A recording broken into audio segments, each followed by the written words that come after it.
দেখেন, আমি কিন্তু আপনাদেরকে পূর্বে একটা সূত্রমূলক কথা বলেছিলাম। সেই কথাটা ছিল হলো যে আমাদের এই শরীরের জান সেটা হলো আত্মা। শরীরের জান আত্মা। শরীরের সাথে সম্পর্ক হলো দুনিয়ার, শরীরের সাথে সম্পর্ক দুনিয়ার, আর আত্মার সাথে সম্পর্ক আখিরাতের। আত্মার সাথে সম্পর্ক আখিরাতের। দুনিয়া একদিন শেষ হয়ে যাবে, আখিরাত কি কোনোদিন শেষ হবে? আখিরাত কোনোদিন শেষ হবে না। দুনিয়ার সাথে যেই শরীরের সম্পর্ক, এই শরীর ধ্বংস হয়ে যাবে। আর আখিরাতের সাথে সম্পর্ক আত্মার। আখিরাত যেরকমভাবে ধ্বংস হবে না, আত্মাও কোনোদিন ধ্বংস হবে না। তাহলে আমাদের এই শরীরটা বেঁচে আছে কিসের কারণে? আত্মার কারণে। আপনি আমি যখন ঘুমাই, ঘুমানোর পরে এই আত্মাটা কিন্তু আমার আপনার কাছ থেকে কোথায় চলে যায় তা কি জানেন? আল্লাহ তাআলার কাছে চলে যায় এবং কি আরশের নিচে সিজদায় পড়ে থাকে। আরশের নিচে সিজদায় পড়ে থাকে। এই কারণে কোনো ঘুমন্ত ব্যক্তিকে যদি ডাক দিতে হয়, তাহলে হয়তো তার পায়ে হাতাইতে হয় কিংবা মাথায় হাত রাখতে হয়, আস্তে আস্তে মৃদু মৃদু আওয়াজে ডাকতে হয়। কেননা ওই আত্মাটা আসতে সময় লাগে। আর আপনি যদি মনে করেন ঘুমাইছে, আপনি হাত ধরে টান দিয়ে একবার উঠাই ফেলাইলেন, ওই আত্মাটা আসতে আসতে আপনি উঠাইও ফেলাইছেন, আত্মাটা এখনও ঢুকতে পারে নাই। হতে পারে অনেক সময় এই মানুষটা পাগল হয়ে যাবে। এই মানুষটা কি হয়ে যাবে? পাগল হয়ে যাবে। এই কারণে ঘুমন্ত মানুষকে জাগ্রত করার সুন্নত তরিকা হলো মৃদু মৃদু আওয়াজে ডাকতে হবে, আর মাথা কিংবা শরীরের কোনো জায়গায় হাত বুলাইতে হবে। তাহলে আসেন, তাহলে আত্মাটা হলো আল্লাহ তাআলার কাছে চলে যায়। আল্লাহ তাআলার কাছে চলে গিয়া সেইখানে কি চায়? আল্লাহ তাআলার কাছে অনুমতি চায় যে আমি কি আপনার ওই বান্দা কিংবা বান্দির আত্মার শরীরের ভিতরে ঢুকবো কি ঢুকবো না? আল্লাহ তাআলা বলে দেয় যে যাও, ঢুকে যাও, এখনও তোমার সময় হয় নাই। কিন্তু দেখেন, আমরা শরীর নিয়ে কিন্তু খুবই ব্যস্ত, শরীর নিয়ে খুবই ব্যস্ত, কিন্তু আত্মা নিয়ে আমরা একেবারেই ধরা চলে আমরা 1%ও কাজ করি না। শরীরের যেরকম আত্মা না থাকলে শরীরের কোনো মূল্য নেই। আত্মারও আবার জান আছে, আত্মারও আবার কি আছে? জান আছে। আত্মার জানটা হলো ঈমান। আত্মার জান কি? ঈমান। যদি কোনো আত্মার ভিতরে ঈমান না থাকে, ওই আত্মাটাও মরা, ওই আত্মাটাও কি? মরা। এখন সেই ঈমান আমাকে আপনাকে জানতে হবে। সেই ঈমান আমাকে আপনাকে কি করতে হবে? জানতে হবে।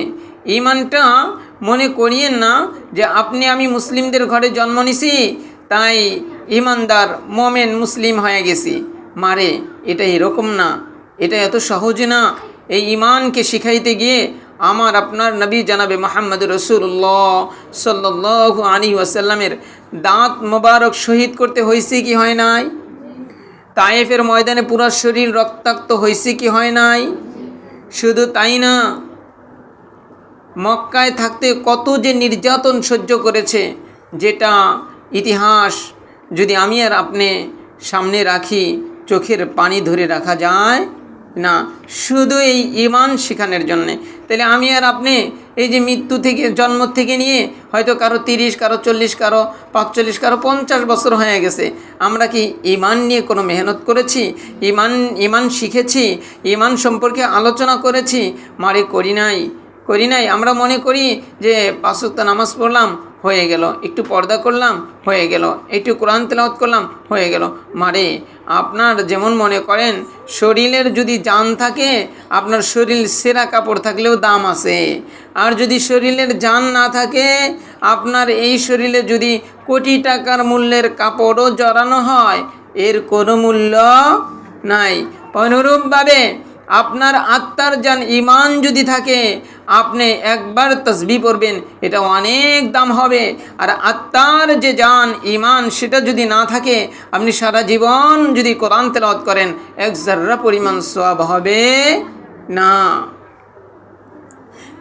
তাই ইমানটা, যেমন ইমান যদি বাপদাদার সম্পদ হইতো, অর্থাৎ মুসলিম বাবার ঘরে মুসলিম মায়ের পেটে জন্ম নিছি বিদায় আমি মুসলিম হয়ে গেছি, মা, এটা কুশ্চিন কালেও এই বিষয়টা এরকম না। এটা বলবে হলো, কথা বলেন না, এটা বলবে হলো যে মৌখিক স্বীকারোক্তি, মৌখিক স্বীকারোক্তি, অর্থাৎ উপরে উপরে। যেমন মনে করেন একটা গাড়ি আছে, এই গাড়ির সব কিছু আছে, কিন্তু গাড়ির ইঞ্জিন নাই, গাড়ির কি নাই? ইঞ্জিন নাই। তাহলে এই গাড়ির কোনো মূল্য আছে? এই গাড়ি দিয়া কোথাও চলে যাওয়া যাবে? মাঠে যাওয়া যাবে না। অনুরূপভাবে আমার আপনার যে শরীর, এই শরীরটা যদি ঈমান থাকে তাহলে দাম আছে, আর যদি ঈমান না থাকে তাহলে ওই গাড়ির মতো। তাই মারে ঈমান এটা শিখতে হয়, ঈমানের উপরে মেহনত করে করে করে করে এটা শিখতে হয়। যেমন মনে করেন দুধের ভিতরে ঘি আছে কি নাই, মাখন আছে কি নাই, আছে। দই আছে কি নাই, আছে। একটা দুধ দিয়েই এতগুলা জিনিস বানায়, কিন্তু এটা কিন্তু মেহনত করার পরে হয়। কিসের পরে হয়? মেহনত করা। দুধ এমনি রাইখা দিবেন, মাখন হবে না। অনুরূপভাবে ঈমানটাও ওই রকম মেহনত করতে হয়। মেহনত করলে ঈমান দিলের ভিতরে সেই ঈমানটা বসে যায়। ঈমান যখন বসে যায় একজন ঈমানওয়ালা, আমি যে পিছনে যেই কথাগুলো হয়তো মাঝে মাঝেই বলি, যে এই যে ইমাম মাহদি যে আসবে, ওই সময় কোটি কোটি, এখন বর্তমানে প্রায় 200 কোটির উপরে মুসলিম আছে, 200 কোটির উপরে মুসলিম আছে, কিন্তু হয়তো ইমাম মাহদির সময় আরও বেশি থাকবে, কিন্তু ইমাম মাহদির সৈন্য হবে মাত্র 12,000। কত হাজার? মাত্র 12,000। তাইলে মাত্র 12,000 সৈন্য হবে। তাইলে এই সৈন্যগুলা যেন তেন ঈমানওয়ালা হবে না, এটা ঈমানের উপরে মেহনত করতে করতে করতে করতে ঈমানটাই এত মজবুত হয়ে যাবে যে তারা নামাজে দাঁড়াইলেই মনে হবে যে আল্লাহকে দেখা যায় ভাব। আমি একজন বুজুর্গের ঘটনা আপনাদেরকে শোনাই। বুজুর্গর নাম ছিল শাহ শহীদ ইসমাইল রহমতুল্লাহি আলাই। শাহ শহীদ ইসমাইল রহমতুল্লাহি আলাই। এরকম বুজুর্গদের যখন কোথাও আলোচনা করা হয়, ওইখানে আল্লাহ তাআলা স্পেশাল রহমতের সাকিনা বর্ষণ করতে থাকে। এই শাহ শহীদ ইসমাইল রহমতুল্লাহি আলাই, উনি কসম করছিলেন একজন শিখকে। ওই শিখ সে আল্লাহ রসুল সাল্লাল্লাহু আলাইহি ওয়াসাল্লাম কিংবা ইসলাম ধর্ম নিয়ে কি করেছিল? বিরূপ মন্তব্য করেছিল। শাহ শহীদ ইসমাইল রহমতুল্লাহি আলাইহি বলেছিল যে আমি তোমাকে হত্যা করবই। এই কথাটা যখনই বলছে, শত্রু কী করছে? পিছন দিক থেকে এসে তার গর্দানটা নামায় দিছে। তাহলে গর্দান যদি না থাকে, হাত না থাকলে শরীর চলে, কিন্তু মাথা না থাকলে কি শরীর চলে? শেষ হয়ে যায়। কিন্তু শাহ শহীদ ইসমাইল রহমতুল্লাহি আলাইহি এই মাথা ফেলার আগে বলেছিল যে আমি ওই হিন্দুর বাচ্চাকে বলেছিল যে তোরে আমি কি করব, তুই আমার নবীকে নিয়ে, আমার ইসলামকে নিয়ে তুই বিরূপ মন্তব্য করেছিস, তাই আমি তোকে হত্যা না করা পর্যন্ত আমি মরব না। যখন মাথাটা শরীর থেকে বিচ্ছিন্ন করে দিল, শাহ শহীদ ইসমাইল রহমতুল্লাহি আলাইহি তলোয়ারটা হাতে নিয়ে তার এই মাথা ছাড়া দেহটা দৌড়াইতেছিল ওই শিখের পিছনে। শিখও দৌড়াইতেছিল প্রায় 1 কিলোমিটার পর্যন্ত। প্রায় এই মাথা ছাড়া দেহটা শাহ শহীদ ইসমাইল রহমতুল্লাহি আলাইহির দেহটা দৌড়াইছে। তারপর শিখকে ধরছে, শিখকে মারছে। তারপর সেইখানে শাহ শহীদ ইসমাইল রহমতুল্লাহি আলাইহি দুনিয়ার থেকে চলে গেছে শহীদ হয়ে। এখন তার কবরটা হলো সেই বালাকোটের ময়দানে। তার উস্তাদ ছিল শাহ সাঈদ শহীদ বেরলভী রহমতুল্লাহি আলাই। এই শাহ সাঈদ বেরলভী রহমতুল্লাহি আলাই এই তার ছাত্র শহীদ ইসমাইল রহমতুল্লাহি আলাইকে বলেছিল যে বাবা, তুমি 2 রাকাত নামাজ পড়বা, যে 2 রাকাত নামাজে দাঁড়ানোর পর থেকে নিয়ে সালাম ফিরান পর্যন্ত একটা সেকেন্ড নাই, একটা মুহূর্তের জন্য তোমার দিলটা আল্লাহ থেকে বিচ্ছিন্ন হয় নাই, এরকম 2 রাকাত নামাজ পড়বা। কয় রাকাত নামাজ? আমাদের কি এই যে জীবনে এত রাকাত নামাজ পড়লাম, কোনো দিন 2 রাকাত নামাজ এরকম হয়েছে যে একটা সেকেন্ডের জন্য আমার অন্তর আত্মাটা কোনো দিকে যায় নাই?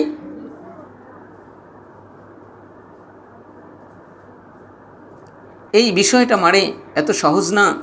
এই শাহ শহীদ ইসমাইল, যার দেহ ছাড়া, যার মাথা ছাড়া দেহটা দৌড়ায়, সে তাহলে কত বড় বুজুর্গ ওলি আল্লাহ। তাকে বলছিল যে 2 রাকাত নামাজ পড়ো, সেই 2 রাকাত নামাজে দাঁড়ায় গেছে। এরকমভাবে সম্ভবত উনি 100 রাকাত নামাজ পড়েছিলেন। কত রাকাত? 100 রাকাত। কিন্তু কোনো 2 রাকাতেই এরকম হয় নাই যে একটা সেকেন্ডের জন্য মনটা বাহিরে যায় নাই, এরকম হয় নাই। 2 রাকাত করে করে 100 রাকাত পড়ছে, 2 রাকাত পড়ছে, মন গেছে, আবার বাদ দিছে 2 রাকাত, আবার পড়ছে, এরকম প্রায় 100 রাকাত নামাজ পড়ছে। যখন হয় নাই, তখন তার উস্তাদ সাঈদ শহীদ বেরলভী রহমতুল্লাহি আলাইহির কাছে গেছে যে উস্তাদজি পারলাম। সে কিন্তু অনেক বড় ওলি আল্লাহ, তারপরেও বলতেছে আমি পারলাম না। এটা এত সহজ বিষয় না।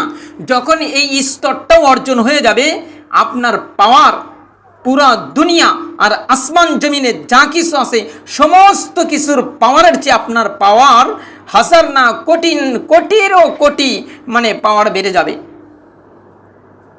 যেমন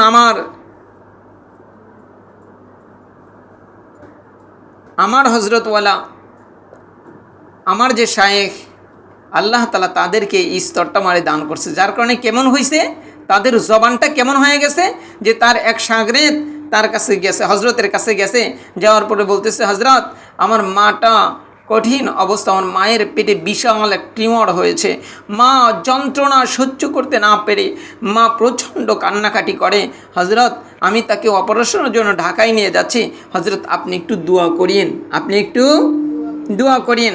হজরত বলছে যাও ফি আমানিল্লাহ, তবে ঢাকায় যাও, অপারেশন নাও লাগতে পারে। হজরত এই কথাটা বলছিলেন, কি বলছিলেন? অপারেশন নাও লাগতে পারে, হজরত এই কথাটা বলছে। ঢাকায় নিয়ে আসছে, ঢাকায় নিয়ে আসার পরে যখন পরীক্ষা নিরীক্ষা করছে, এখন দেখে তার পেটে কোনো টিউমার বলতে কিছু নাই। ওই কাগজগুলা টিউমার দেখায়, কিন্তু ঢাকার এত দামি হসপিটালে নিয়ে আসছে, কিন্তু সেই কাগজে টিউমার দেখায় না। মাকে বলে, তার সন্তান মাকে বলে মা তোমার এখন কেমন লাগে? মায় বলে বাবা আমি পুরো সুস্থ হয়ে গেছি আমার মনে হয়। আল্লাহু আকবার। মানে তাদের পাওয়ার কেমন হয়ে যায়, তাদের অবস্থা আর এই অবস্থা থাকে না। দেখেন একটা টিউমারের জন্য কত যন্ত্রণা সহ্য করেছে, কত জায়গায় চলে গেছে, আবার সেটা নিয়ে ঢাকায় চলে আসছে কান্না করতে করতে। কিন্তু ঢাকায় আসার পরে ওই যে হজরতের একটা কথার দেখেন কীরকম পার হয়েছে, কেমনে ওই যে উনি নামাজ ওই রকম নামাজওয়ালা, ওনার নামাজ ওই রকম নামাজওয়ালা, ওই রকম ইমান বানাইছে, ওই রকম ইমান মজবুত বানাইছে, যার কারণে নামাজ তাদের দামি হয়ে গেছে, যার কারণে তারা কথা বলতে দেরি। যেমন আমরা যেইখানে যাই ঢালকানগর, ওইখানে একটা খানকা আছে, মানে হজরতের বিশেষ একটা জায়গা আছে, আমরা ওইখানে যাই। তো ওইখানে যাওয়ার পরে ওইখানে গেলে নিয়ম হলো যে আপনি যেই অক্তের খাবার খাবেন তার আগে, মানে যেমন দুপুরে খাবেন, ওই সকালে বলতে হবে যে আমি দুপুরে এখানে হজরতওয়ালার এখানে খানা খাবো, 100 টাকা প্রত্যেক অক্তে। কত টাকা? 100 টাকা। তবে 100 না, ও খাবার হোটেলে 500 টাকা, 500 কি 200-300 টাকায়ও কিনে খাওয়া যাবে না, এত উন্নত মানের খানা পরিবেশন করে। ওইখানকার যে খাদেম, হজরতের মসজিদের ইমাম আল্লামা মৌলানা রফিকুল ইসলাম সাহেব হুজুর, উনি হজরতকে বলতেছে হজরত খানকায় মানে অনেক আছে টাকা দেয় না, অনেক আছে মানে বলে না, অযথা যায় খায়, মানে নিয়ম জানে না, যার কারণে বলে না, খাবার খাইতেই থাকে। তো এদিকে খাবারে বসলে তো আর তাকে ওইখান থেকে উঠাইয়া দেওয়া যায় না। এদিকে এইভাবে চলতেছে, এদিকে মানে দোকানে অনেক বাকি হয়ে গেছে। দোকানে অনেক বাকি হইলে রফিকুল হুজুর মানে ওই রকম বলার সাহস পায় না। তবে একদিন হুজুরের খাস কামরায় বসে আছে, যা বলতেছে হজরত দোকানে অনেক বাকি, আবার খানকায় কোনো খাবারের ব্যবস্থা নাই।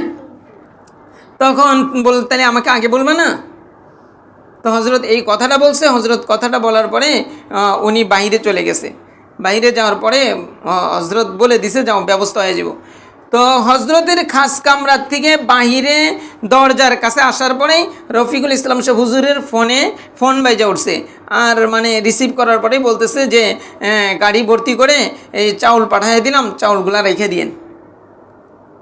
মারে এটা ইমান, এটা ইমান, এটা ইমান। আজকে ইমান থেকে আমরা দূরে, যার কারণে আমাদের পেরেশানির কোনো শেষ নাই, আমাদের পেরেশানির কোনো শেষ নাই।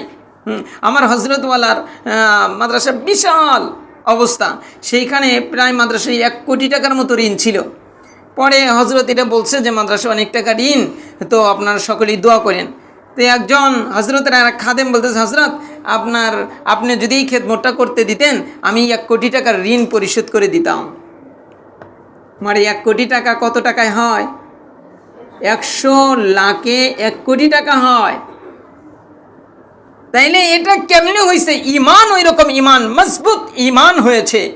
মজবুত ইমান হওয়ার কারণে আল্লাহ তাআলা তার ওই পাওয়ারটা ওরকম হয়ে গেছে, মুখে একটা কথা বলতে দেরি হয় কিন্তু ওই কথাটা কার্যকর হতে দেরি হয় না। তাই মানে ইমান মনে করিয়েন না ঘরে বসে থাকলে ইমান পাওয়া যায়। মনে করিয়েন না যে আপনার আমার এই যে স্বামীরা এরা যে ইমান শিখতেছে না, আপনার ছেলে আপনার মেয়ে যে ইমান শিখতেছে না, মনে করিয়েন না যে আমার ঘরে আমার মেয়েটাই মোমেন আছে, মুসলিম আছে। না, এত সহজ না মা। যদি এটাই হইতো তাহলে ডাক্তারের ঘরে যে সন্তানটা জন্ম নিছে ওই এমনি ডাক্তার হয়ে যেত, ওরা ডাক্তারি পড়া লাগতো না। অনুরূপভাবে মারে আপনার সন্তানকে আপনি ঈমানওয়ালা বানান। আপনি যদি ঈমানওয়ালা না বানান, আপনার সন্তানটা যদি বেঈমান হয়ে যায়, মনে রাখেন রে মা, আপনাকে ওই জাহান্নামের দরজার সামনে আপনার বুকের উপরে পা দিয়ে সে জাহান্নামে চলে যাবে।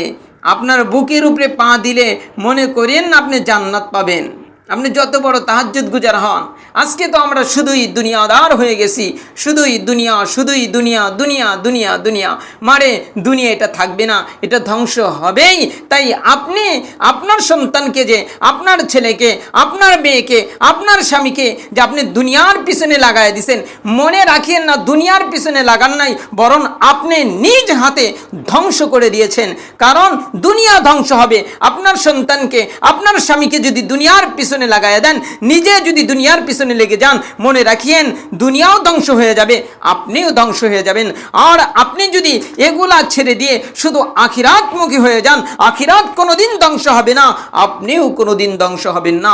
আপনি মৃত্যুবরণ করবেন, 1000 বছর পরেও আপনার নাম আল্লাহ তাআলা দুনিয়াতে জীবিত রাখবে। এর মানে আপনি ধ্বংস হন নাই। যেমন রাবিয়া বসরি তার প্রমাণ, হাসান বসরি তার প্রমাণ, সুফিয়ান সাউরি তার প্রমাণ, আবু বকর তার প্রমাণ, উসমান তার প্রমাণ, আলী তার প্রমাণ, ফাতেমাতুজ জাহরা রাদিয়াল্লাহু তাআলা আনহা তার প্রমাণ, আয়েশা সিদ্দিকা রাদিয়াল্লাহু তাআলা আনহা তার প্রমাণ।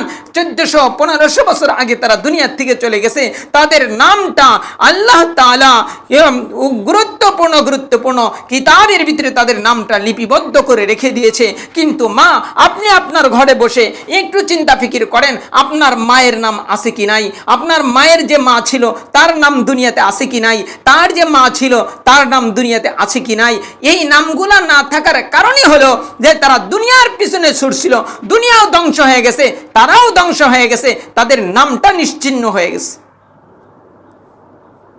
তাই মারে এটা ঈমান শিখতে হয়, ঈমান শিখতে হয়। ঈমানওয়ালার কাছে গিয়ে ঈমান শিখতে হয়। আপনি স্বর্ণের অলংকার বানাবেন, আপনি যদি কাঠমিস্ত্রির কাছে যান হবে? মারে হবে না রে মা, হবে না। কাঠমিস্ত্রির কাছে গেলে স্বর্ণের অলংকার বানানো যায় না, স্বর্ণকারের কাছে যাইতে হবে। তার কাছে গেলে আপনাকে সুন্দর করে দামি আপনার অলংকারটা সুন্দর করে বানিয়ে দেবে। অনুরূপভাবে আপনি আমি, আপনার আমার স্বামী, আপনার আমার সন্তান, এদেরকে তো পাঠাইতেছি কাঠমিস্ত্রির কাছে। কাঠমিস্ত্রির কাছে, এই কাঠমিস্ত্রির কাছে গিয়ে মনে করিয়েন না যে আপনার সন্তান, আপনার মেয়ে, আপনার ছেলে, আপনার স্বামী স্বর্ণের, জান্নাতের স্বর্ণের অলংকার পরতে পারবে। এটা অসম্ভব। তাই মারে নিজে একটু এখন চোখটা খোলার চেষ্টা করেন, চোখটা খোলার চেষ্টা করেন। শেষ রাত্রে উঠে চোখের পানি ছেড়ে দিয়ে আল্লাহ তাআলার কাছে দোয়া করেন, আল্লাহ তুমি আমার দিলের চক্ষুটা খুলে দাও, আমি যেন এই দুনিয়া যেরকম স্বচক্ষে দেখতেছি আমি যেন আখিরাতটাও দুনিয়াতে বসে বসে এরকম দেখতে পাই। তখন দেখবেন ঈমানের পাওয়ার কেমন হয়ে যায়। তো যাই হোক মা, আমি যে কথা বলতেছিলাম আমার তো কথা অনেক অন্যদিকে চলে গেল, অনেক কথা বলে ফেললাম, এখন ওইরকম সময় নাই। তো যাই হোক, তাই আমি যেটা বলি সেটা হলো ঈমানের 6টা ফরজ আছে। কয়টা ফরজ? 6টা। ঈমানের আরকান হলো 6টি। ঈমানের আরকান হলো 6টি। সেই 6টির ভিতরে 6টির 1 নম্বর অর্থাৎ ঈমানের ফরজ অর্থাৎ ভিতরে, ঈমানের ভিতরে 6টা ফরজ। ঈমানের ভিতরে কয়টা ফরজ? 6টি ফরজ। এই 6টি আপনি যদি নামাজের যে 6টা ফরজ আছে, যে নামাজের যে ফরজগুলো আছে এগুলো যদি আদায় না করে নামাজ হবে? নামাজ হবে না। ঈমানের এই 6টা ফরজ যদি কেউ আদায় না করে তাহলে তার ঈমানও আল্লাহ তাআলার কাছে গ্রহণযোগ্য হবে না। সেই 6টার একটা হলো আল্লাহ তাআলার উপরে ঈমান আনা, ফেরেশতার উপরে ঈমান আনা, 3 নম্বর কিতাবের উপরে ঈমান আনা, 4 নম্বর রসুলদের উপরে ঈমান আনা, 5 নম্বর আখিরাতের উপর ঈমান আনা, 6 নম্বর হলো তাকদীরের উপরে ঈমান আনা। এই তাকদীর নিয়ে কয়েকটা সংক্ষিপ্ত আকারে কথা বলবো। তাকদীর কি বুঝেন? ভাগ্য। এখন মনে করেন যে এই যে ভাগ্য, এটা কোন সময় লিখছে তা কি জানেন? আল্লাহ তাআলা সর্বপ্রথম কলম বানিয়েছে। কি বানিয়েছে? কলম। আল্লাহ তাআলা সর্বপ্রথম কি বানিয়েছে? কলম বানিয়েছে।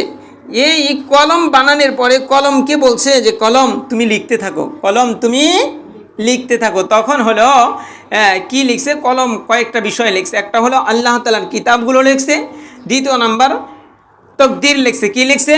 তাকদীর। অর্থাৎ আপনার ভাগ্যে কি হবে, আপনি দুনিয়াতে আসার হাজার হাজার বছর আগেই আল্লাহ তাআলা এগুলা লিখে রাখছে। কি রাখছে? লিখে রাখছে। আপনার অবস্থা কেমন হবে, আপনি কোথায় খাবেন, কতদিন বাঁচবেন, কোন জায়গায় জন্ম হবে, কোন জায়গায় মৃত্যু হবে, কোন জায়গায় দাফন হবে, আপনি ঈমান নিয়ে মরবেন না আপনি বেঈমান হয়ে মরবেন, এগুলো আল্লাহ তাআলা সব আগেই লিখে রেখেছে। এইটাকে বলে হলো তাকদীর। এটাকে বলে কি? তাকদীর। অর্থাৎ আল্লাহ তাআলা সব কিছু সৃষ্টি করার পূর্বেই সৃষ্টি জগতের একটা নকশা করে রেখেছেন। কি করে রেখেছেন?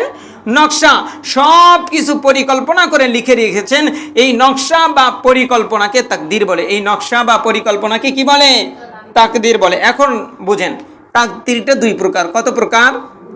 কেউ যদি তাকদীর নিয়ে কথা বলে সঙ্গে সঙ্গে কিন্তু সে বেঈমান হয়ে যায়।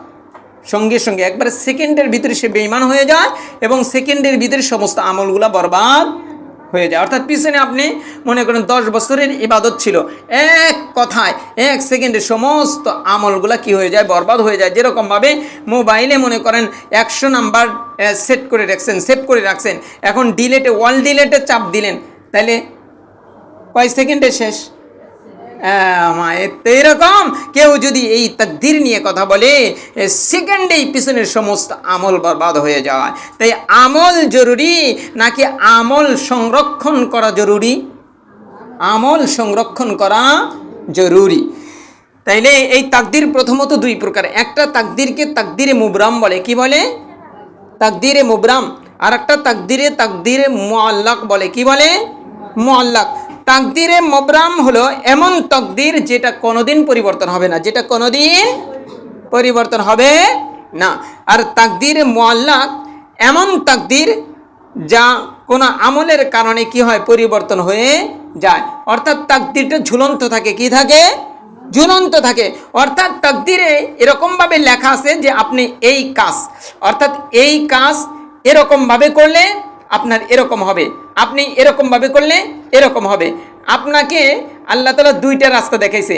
এখন আপনি যদি শরীয়ত মাইনা যে রাস্তায় চলবেন ওই রাস্তাটা একটু কঠিন হবে। কি হবে? কঠিন হবে। কিন্তু ওই রাস্তায় যখন চলতে যাবেন তখন আবার দেখবেন যে আরেকটা কাজ দেখবেন যে আল্লাহ তাআলা বলে রাখছে এই কাজ এমনি করলে তুমি জাহান্নামে, এই কাজ এই রাস্তায় করলে তুমি জান্নাতে যাবা। তখন শরীয়ত মেনে একটু কষ্ট করে যখন এদিকে চলবেন আপনি জান্নাতের রাস্তায় পৌঁছতে পারবেন। আর যদি বলেন যে না এটা তো শরীয়ত মাইনা এত কিছু করা, তখন ওই যে আপনি অন্য রাস্তায় চলবেন, আপনার তকদিরটা অন্য দিকেই চলে যাবে। অর্থাৎ তাকদিরে মুবরাম যেটা কি হয় না, পরিবর্তন হয় না, আর তাকদিরে মুআল্লাক যেটা কি হয়, পরিবর্তন হয়। আর তাকদিরে এই মুআল্লাক যেটা, যদি তাকদিরের 50টা বিষয় থাকে, তার ভিতরে মনে করেন 45টাই থাকে হলো মুআল্লাক। 45টাই কি থাকে? মুআল্লাক। হাতে গোনা কয়েকটা বিষয় থাকে হলো মুবরাম। হাতে গোনা কয়েকটা বিষয় থাকে কি? মুবরাম। আর অধিকাংশ থাকে হলো ঝুলন্ত। অর্থাৎ আপনি যদি এরকম করেন ভালো হবে, এরকম করলে মন্দ হবে। এখন আপনি যদি নফসেরটা করেন তাহলে আপনার মন্দ হবে। এখন আসেন তাকদিরের বিশেষ প্রকার। তাকদির আবার, এই তাকদিরগুলো আবার 4 ভাগে বিভক্ত। কয় ভাগে বিভক্ত? 4 ভাগে বিভক্ত। একটা হলো তাকদিরে আম, আর একটা হলো তাকদিরে অমরি, আর একটা হলো তাকদিরে সানাবি, আর একটা হলো তাকদিরে ইয়াউমি। এই 4 প্রকারের তাকদির। তাকদিরে আম যেটা লৌহে মাহফুজে সংরক্ষণ করে রেখে দিয়েছে। লৌহে মাহফুজে কি রাখছে? আপনার তাকদিরের মূল বিষয়টা লৌহে মাহফুজে যেটা লিখে রাখছে, এটাকে তাকদিরে আম বলে, তাকদিরে আম বলে। আর একটা হলো তাকদিরে অমরি। মানুষ যখন মায়ের গর্ভে আসে, কোথায় আসে? মায়ের গর্ভে আসে। গর্ভে আসার পরে এ সম্পর্কে হয়তো আপনাদেরকে বলেছিলাম গত সপ্তাহে কিংবা তার আগের সপ্তাহে, যে মায়ের পেটে কিভাবে আসে। আসার পরে যখন এর 4 মাসের মতো হয়, কয় মাস? 4 মাস, তখন একজন ফেরেশতা আসে। আসার পরে মায়ের পেটের ভিতরে 4টা বিষয় লেখে। কয়টা বিষয়? 4টা বিষয় মায়ের পেটে লেখে।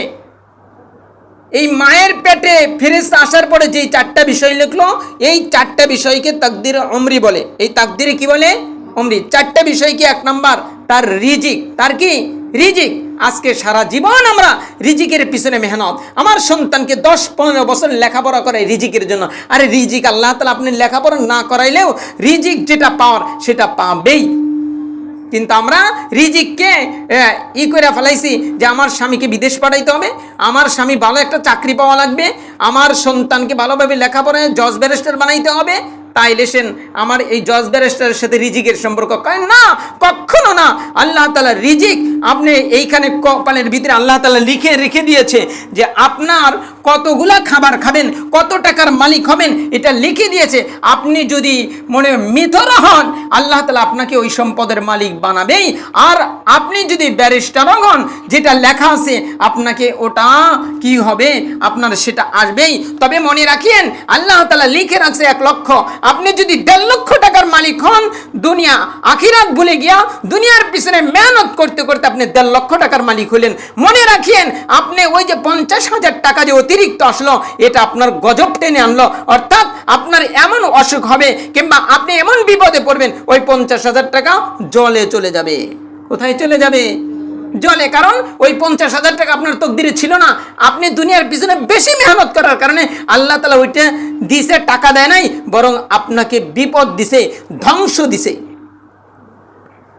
আজকে আমাদের মুসলিম সমাজের এই অবস্থা, অধিকাংশের এই অবস্থা, শুধু বিপদটাই নামছে, শুধু টাকা টাকা টাকা টাকা। এই টাকা টাকা করতে যায় বিদেশ গেছে, তারপরে ঘুষ দিয়া বড় চাকরি নিছে, চাকরি নেওয়ার পরে কিংবা বিদেশ থেকে 20 লাখ টাকা ইনকাম করে আসছে। আসার পরে দেখা যায় যে তার তকদিরে আসিল 10 লাখ, আরো 10 লাখ পাইছে, এই 10 লাখ জলেরটা ছলেই চলে যায়। তাহলে মারে 1 নাম্বার মায়ের পেটে কয়টা জিনিস লেখে? অর্থাৎ রিজিক। 2 নাম্বার তার মৃত্যু কোথায় হবে? 3 নাম্বার সে কেমন আমল করবে, ভালো করবে না মন্দ করবে। আর 4 নাম্বার সে কি জাহান্নামী হবে না জান্নাতি হবে। এটা হলো মায়ের পেটে আসার পরে লেখা হয়। এখন মা যদি দুশ্চরিত্রা হয়, মা যদি নামাজ না পড়ে, মা যদি বদ চরিত্র হয়, বদ নজরি হয়, তাহলে তার ওই সন্তানটা, মায়ের ওই প্রভাবটা সন্তানের উপরে পড়ে, তখন সন্তানের তকদিরটা ঘুরে যায়। এই কারণেই যদি মার কারণে সন্তান ধ্বংস হয়ে যায়, ওই মায়ের বুকের উপরে পানা দিয়ে সন্তানটা জাহান্নামে চলে যাবে। অধিকাংশ জায়গায় মায়ের কারণেই সন্তান ধ্বংস হয়ে যায়। কারণ পেটে আসার পরে মোবাইলে অশ্লীল কিছু দেখে, পেটে আসার পরে ভিন পুরুষের সাথে কথা বলে বলে মজা নেয়, এরকম নারীদের সংখ্যা এখন অনেক। এই যে পেটে আসার পরে নামাজ নাই, তাসবিহ নাই, শুধু গুনাহ নিয়ে মেতে থাকে। ও মা, আপনি যখন গুনাহ নিয়ে মেতে থাকবেন, মনে রাখিয়েন আগুনের কাছে গেলে গরম লাগবেই, বরফের কাছে গেলে ঠান্ডা লাগবেই। আপনি গুনাহ করবেন আর আপনার সন্তানের তকদির ভালো লেখা হবে, মারে এটা হবে না। আগুনের কাছে গেলে যে বরফের ঠান্ডা আসবে, মা এরকম হবে না। চতুর্থ নাম্বার, তাকদীরে সানাবি, এমন বিষয় যা প্রতি বছর এই তাকদীরটা পরিবর্তন হয়। সেটা হলো শবে কদর, শবে বরাতে আল্লাহ তাআলা বান্দার জন্য একটা বিশেষ নির্ধারণ করে, এটাকে বলে তাকদীরে সানাবি। আর 4 নাম্বার তাকদীরে ইয়াউমি। 4 নাম্বার কি? তাকদীরে ইয়াউমি, অর্থাৎ প্রত্যেকটা দিন মানুষের একটা সময় আছে, গুরুত্বপূর্ণ সময়। এই সময়টা আপনার তাকদীরটা কি হয়? কাটছাঁট হতে থাকে। কি হতে থাকে? কাটছাঁট হতে থাকে। আপনি ভালো আমল করলে আল্লাহ তাআলা ভালাই লিখে দেয়, আর আপনি মন্দ আমল করলে মন্দটা লিখে দেয়। সেই সময়টা কোন সময় এটা আপনাদেরকে বলবো না, বললে এসে আপনারা এটা আমল করে আগে আগে জান্নাতে যাবেন, এসে আমি পিছনে পড়ে যাব। আচ্ছা, বলছিলাম না? আচ্ছা মজার। সেটা হলো এই সলাতুদ দুহার সময়, ইশরাকের সময়। কোন সময়? ইশরাকের সময়। এই কারণে এই সময় ফজরের পরে তাসবিহ তাহলিল কোরআন তেলাওয়াত করে সলাতুদ দুহা পড়ে সবার কাজে যুক্ত হওয়া। কিন্তু আমরা কি করি? ফজর পড়ে তাড়াতাড়ি রান্না, ফজর পড়ে তাড়াতাড়ি দুয়ার ঝাড়ু দাও, ফজর পড়ে এটা করো, আমরা সেগুলাই মেতে উঠি না। ফজর পড়ার পরে কমাস কম ফজরের নামাজের আধা ঘন্টা, 1 ঘন্টা ওইখানে কোরআন তেলাওয়াত করতে হয়, তাসবিহ তাহলিল পড়তে হয়। তারপর কমাস কম 4 রাকাত সালাতুদ দুহা অর্থাৎ ইশরাকের নামাজ পড়ে বের হতে হয়। ওই সময় ফেরেশতারা তাকদীর লিখতে থাকে। অর্থাৎ যত প্রকারের যে মুআল্লাক ঝুলন্ত তাকদীর আছে, সবগুলা ফেরেশতারা তখন ভালো লিখতে থাকে, খালি ভালো ভালো। মারে বিপদ আমরা টাইনে আনি। এই সময় অনেকেই ঘুমায় থাকি, এই সময় অনেকেই বিভিন্ন গুনার কাছে মেতে উঠি, মোবাইলে গুনাহ, টিভিতে গুনাহ, এগুলা করতে থাকি। মা, মনে রাখিয়েন রাসূল করিম সাল্লাল্লাহু আলাইহি সাল্লামের চাচাতো ভাই আব্দুল্লাহ ইবনে আব্বাস রাদিয়াল্লাহু তাআলা এই ফজরের সময় যদি কোনো তার সদস্য, বাড়ির সদস্য ঘুমাইতো ফজরের নামাজ পড়ে, তাদেরকে পা দিয়ে লাথে উঠাইয়া দিত আর বলতো, এই লাইনে দাঁড়াও, আল্লাহ তাআলা রিজিক বন্টন করতেছে, লাইনে দাঁড়াও। অর্থাৎ তাসবিহ তাহলিল কোরআন আর সালাতুদ দুহার ভিতরে দাঁড়িয়ে যাও, আল্লাহ রিজিক বন্টন করতেছে, তোমাকে ভালো রিজিক দিবে। আর তুমি যদি লাইনেই না দাঁড়াও, তাইলে তুমি রিজিক কি পাইবা? ভালোটা পাইবা? মানে ভালোটা পাওয়া যাবে না। এইটা বলে তাকদীরে ইয়াউমি। তাইলে এই যে তাকদীরের বিশেষ 4টা প্রকার, তাকদীরে আম, তাকদীরে আমরি, তাকদীরে সানাবি, তাকদীরে ইয়াউমি।